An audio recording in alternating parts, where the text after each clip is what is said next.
మాదక ద్రవ్యాలు సేవించడం వలన జీవితాలు సర్వనాశనం అవుతున్నాయని, వాటి వలన కలిగే అనర్థాలను ప్రతి ఒక్కరూ తెలుసుకొని మాదక ద్రవ్యాలకు దూరంగా ఉండాలని జనసేన పార్టీ పిఠాపురం నియోజకవర్గ నాయకులు డాక్టర్ పిల్లా శ్రీధర్ పిలుపునిచ్చారు. అంతర్జాతీయ మాదక ద్రవ్యాల వ్యతిరేక దినం సందర్భంగా పిఠాపురంలో డాక్టర్ పిల్లా శ్రీధర్ మీడియాతో మాట్లాడారు. ఏదైతే చెడు వ్యసనం ఉందో దానికి అలవాటే ఆ టైం టు టైం అవ్వకపోతే మీకు వణుకొచ్చేయడం, ఒక రకమైన చిరాకు రావడం, పిచ్చి పిచ్చిగా బిహేవ్ చేయడం మన సినిమాల్లో కూడా చూస్తాం కదా, ఆ రకంగా తయారవుతుంది. అలవాటు లేని వారు ఎట్టి పరిస్థితుల్లో అలవాటు చేసుకోకండి. ఎవరైనా అలవాటు ఉంటే మీరు ఖచ్చితంగా డాక్టర్ని సంప్రదించి దీనికి ప్రత్యేకమైన డీఅడిక్షన్ సెంటర్స్ ఉన్నాయి, సైకియాట్రిస్ట్ని కన్సల్ట్ చేస్తే వాళ్ళు మీకు సహాయం చేస్తారు.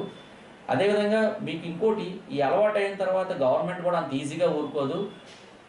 భారతదేశ ప్రభుత్వంతో పాటు అన్ని ప్రభుత్వాలు కూడా, ముఖ్యంగా మన కూటమి ప్రభుత్వం మాదక ద్రవ్యాల మీద ఉక్కుపాదం మోపుతుంది. మీరు ఒక్కసారి నార్కోటిక్ కేసులో కానీ బుక్ అయ్యారంటే మీ ఎంటైర్ లైఫ్ అంతా కూడా వేస్ట్ అయిపోతుంది. కాబట్టి ఒక్కసారి ఆలోచించుకుని భవిష్యత్తును దృష్టిలో పెట్టుకుని ఈరోజు మనం ప్రజెంట్ జీవితాన్ని చాలా క్రమబద్ధీకరంగా ఒక నిబద్ధతతో ముందుకు వెళ్ళాలని చెప్పేసి నేను యువతను ప్రత్యేకంగా కోరుకుంటున్నాను. నేను కొంచెం ఎక్కువ టైం తీసుకున్నా కూడా మరీ ఎందుకు చెప్తున్నానంటే, ఈరోజు యువతే భారతదేశాన్ని వెన్నెముక. యువత మీరు లేని పక్షాన ఒక 10-20 సంవత్సరాల తర్వాత మన భారతదేశం అన్నది గ్రోత్ ఉండదు. కాబట్టి మీరందరూ బాగా డెవలప్ అవ్వాలి, మంచి పొజిషన్స్కి వెళ్ళాలి.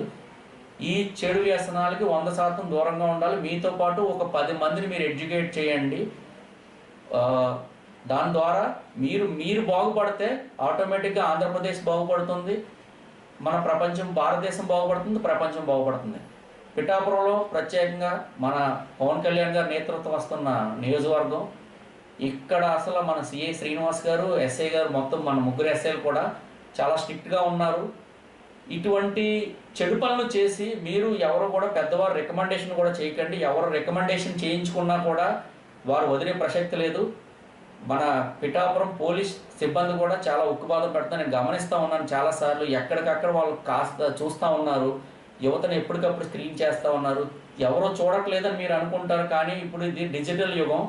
మీరు ఏం చేస్తున్నారు అన్నది ప్రతిదీ కూడా నోటిఫై అవుతూ ఉంటుంది. కాబట్టి జాగ్రత్తగా ఉండండి, అభివృద్ధి దిశగా ముందుకెళ్ళండి, చదువుల మీద దృష్టి పెట్టండి, కెరీర్ మీద దృష్టి పెట్టండి. మీకు ఏదైనా సలహాలు కానీ కావాలంటే ఖచ్చితంగా నేను అందుబాటులో ఉంటాను.